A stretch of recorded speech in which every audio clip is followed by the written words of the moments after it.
Ford Hyundai. A widespread freeze tonight. I'll let you know just how long those cold temperatures will last. Right now on News Channel 6 at 4, Doctors Hospital in Fort Gordon teaming up for special training, how it could get them ready for disasters. Plus, Augusta's boathouse is in need of repairs. What city leaders say it will cost. And how a local university trying to raise money in the next few weeks and how you can help as your News at 4 starts now. Live from Television Park, this is WJBF News Channel 6 at 4. Good afternoon, everybody. I'm Brad Means. And I'm Jenny Montgomery. Thank you for joining us. Coverage you can count on begins with Doctors Hospital and Fort Gordon teaming up for some mass casualty training, trying to make sure that everybody is ready just in case the unthinkable happens. Here's Hannah Latier. To prepare for possible future disasters, the hospital brought in service members and students at Augusta Christian Schools for its yearly tornado disaster drill. Wednesday's scenario was a tornado that started in Harlem, went through Fort Gordon, and ended at Jimmy Dias Parkway. Each participant was given a tag that had specific ailments listed on it, and they were categorized into groups. It's never a good day when you have to do this kind of stuff for real, for obvious reasons. But I think if we ever have to, it'll be a good thing that we have done this before. The green group was for minor injuries. The yellow group was for injuries that could progressively get worse, and the red group was for those who needed immediate help. And there was some special effects makeup to make it even more real. Exposure to the events, exposure to the mentality, what you're going to see, what you're going to hear. Although the simulation is helpful, leaders at the hospital want to remind everyone that it will be different in real life. We'd be triaging people right there in the cars, having gurneys, wheelchairs, and beds available and ready to take them into the ER and stage them where we need to in the hospital. Different emergency response agencies in the area would also be involved. We work great with EMA. We had our EMA director for Richmond County out here today doing evaluations for us, seeing how we did and all that.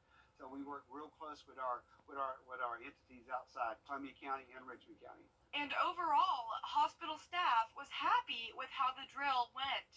I think it went very well. We don't expect every drill to pass. You don't want every drill to pass. You want the drills to have errors and flaws so we can actually work on that to make it even better for next time.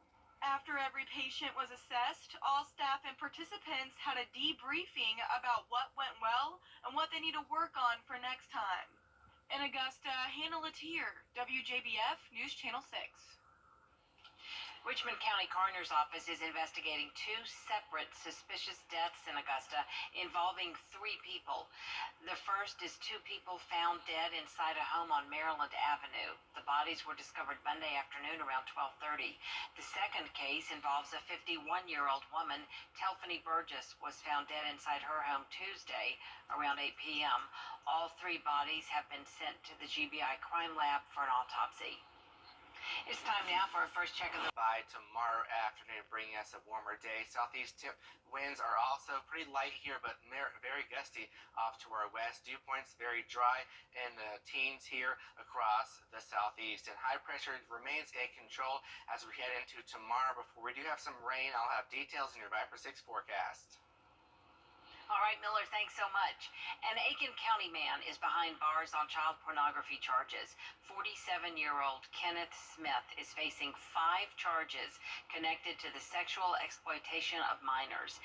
If convicted, he could be sentenced to 10 years in prison on each count. Georgia Governor Brian Kemp signing the state income tax refund bill. That means money back for people who filed their taxes. It's the second year in a row Kemp has done this. Just as last year, single tax filers, you could get a max of $250. Head of household filers, a maximum $375. And married joint filers could qualify for a maximum refund of $500. South Carolina lawmakers are one step closer to figuring out how your tax dollars will be spent. The South Carolina House officially signed off on its budget plan this morning. Jason Raven tells us what's in it. The House voted 108 to 11 to pass the $13.8 billion state budget plan. Starting salaries for teachers would be increased by $2,500 a year. State employees making less than $83,000 a year would get a $2,500 raise. Now, those making more than that would get a 3% raise. State employees are libertarians, Democrats, Republicans, and none of the above. Your political party should have absolutely nothing to do with the support or lack thereof of a pay raise. Under the plan, state nurses, mental health professionals, corrections officers, and law enforcement would receive recruitment and retention raises. We were short on a lot of the specific positions, doctors, nurses, correction officers, law enforcement, and our teachers. It was better financially to go out of state or in the private sector than to work for South Carolina, and we've made changes this year in this budget that will rectify those problems. The budget also includes a plan that would once again freeze tuition rates for in-state students at state colleges and universities. In Columbia, I'm Jason Raven. Some big decisions facing Augusta leaders when it comes to the boathouse. A commission committee recommending. City leaders are scheduling a tour of the properties in Aiken. As Payne College works to raise money for its Growing Pain initiative, an announcement coming from a very generous family. Here's News Channel 6's Renetta Dubose. Big news for Payne College. Alumnus of the institution left a major donation before they died that leaders say will go a long way. Come grow pain with us. In fact, come help us grow with pain. Prayers of hope and words of inspiration mark the occasion at Payne's Religious Emphasis Assembly. Students, leaders, and the community heard a message and an announcement to help move the school forward. Relatives of the late Ellis M. and Ann N. Johnson donated $150,000 from the estate of the alums who love the institution.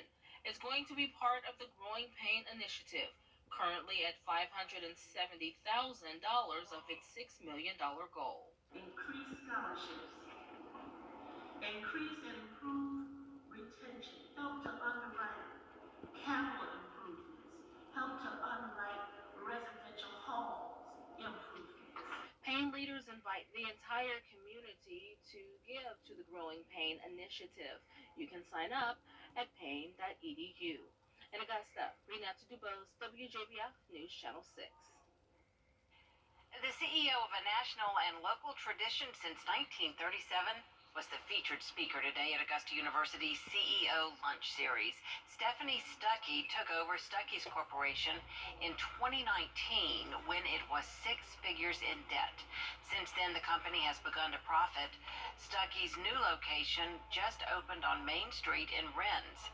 Stephanie Stuckey says that in continuing her family's legacy, she wants to remind all entrepreneurs they are not alone. There's a whole community out there supporting entrepreneurs. Another takeaway is don't be afraid to pivot, embrace change. And then the most important is have a sense of purpose.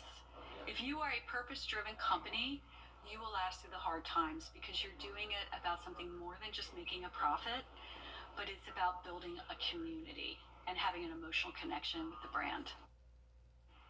Stuckey says she wants to create pathways to prosperity for Jefferson County and the surrounding community. Some top students and teachers getting recognized today. Nice reason to celebrate as Regional Education Services Agency, or RESA, sponsored the Star Student Star Teacher Luncheon. This event geared toward recognizing scholar students within the CSRA for their performance in the classroom and on their SATs. This recognition helps encourage the kids to keep putting academics first and keep on studying hard. The top 10 of their class, so they go on to the region. So the region today, those sits in the CSRA area, and the top ones for today will be chosen to go to state. Chance of being the state, so I stood for Georgia in 2023. A wonderful way to start this day. Congratulations to those star students. Coming up, the latest on the investigation into the Silicon Valley Bank. Crash. How the incident has some lawmakers wanting tougher regulations for U.S. financial institutions. Details as News Channel 6 at 4 continues.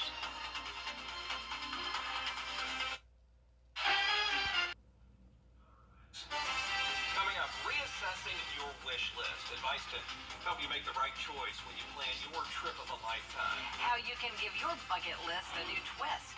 We've got the story when we return. I got her in the car. Brings at 9 on News Channel 6. When it comes to your bucket list of places you'd like to travel, you may want to switch things up. Some of the most popular tourist spots, including Rome or Paris, they can be disappointing because they're so crowded. The lines are long. Too many people want to go there. So, travel experts suggest putting your money toward out-of-the-way locations. Yeah, go somewhere you'd never plan on going for a unique experience. If you're a city person, try booking a guided tour through the Amazon rainforest.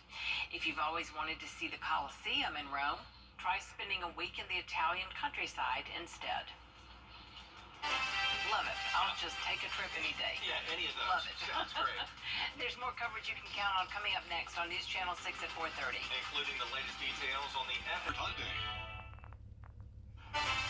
Well, just one more. I promise you, just one more very, very cold night before we start to warm up a little bit. We have the Viper 6 alert posted for tonight because we have a freeze warning in effect. A full look at your forecast is coming up. Right now on News Channel 6 at 6, a recommendation made for repairs to fix the city's boathouse. A look at how the city is going to cover those costs. Plus, Doctors Hospital and Fort Gordon teaming up to train students how to handle a mass casualty disaster. We'll take you to today's training. And concerns tonight over the possible demolition of historic homes in Aiken. How city leaders say they want to be careful and address the issue. As your News at 6 starts now. Live from Television Park, this is WJBF News Channel 6 at 6. Good evening, everybody. I'm Brad Means. And I'm Jenny Montgomery. Thanks so much for joining us. We do appreciate it, as coverage you can count on continues with big decisions facing Augusta leaders when it comes to the... Few minutes. Jenny, Brad. All right, Tim, thank you. 3 people are dead in 2 separate incidents in Augusta. 2 of those people were found dead inside a home on Maryland Avenue. Their bodies were discovered Monday afternoon around 12:30. The identities have not yet been released. The victims' bodies were sent to the GBI crime lab for an autopsy. The coroner's office also investigating a suspicious death on Derby Lane. The body of 51-year-old Telphany Burgess was found inside her home Tuesday night. An autopsy has been ordered. Doctors Hospital at Fort Gordon are teaming up for mass casualty